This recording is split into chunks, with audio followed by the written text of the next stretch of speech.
Сіздер мен азыр көчөгө чыгып ушинтип ойноп кир кылып келиптир.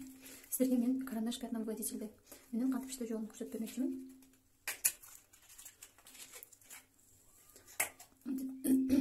Карандаш эме болгон сайын мынтип сүзүп турсаңыздар болот. Жылуу сууга азыр суу алабыз экөөнү. Бул жакта ак пенка пайда болгонго чейин мындай кылып сүйкөйбүз.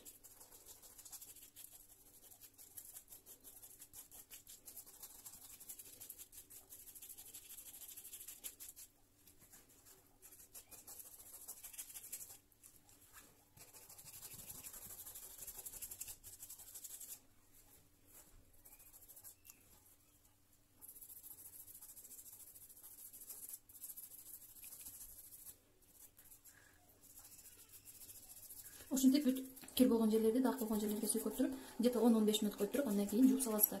Бул дактар мынтканда эч дак болбогондой болуп, таптаза болуп чыгып кетет. Курагандан кийин кандай болду деп кызыгып аткан болсоңуздар, сөзсүз түрдө каналга катталсаңыздар болот.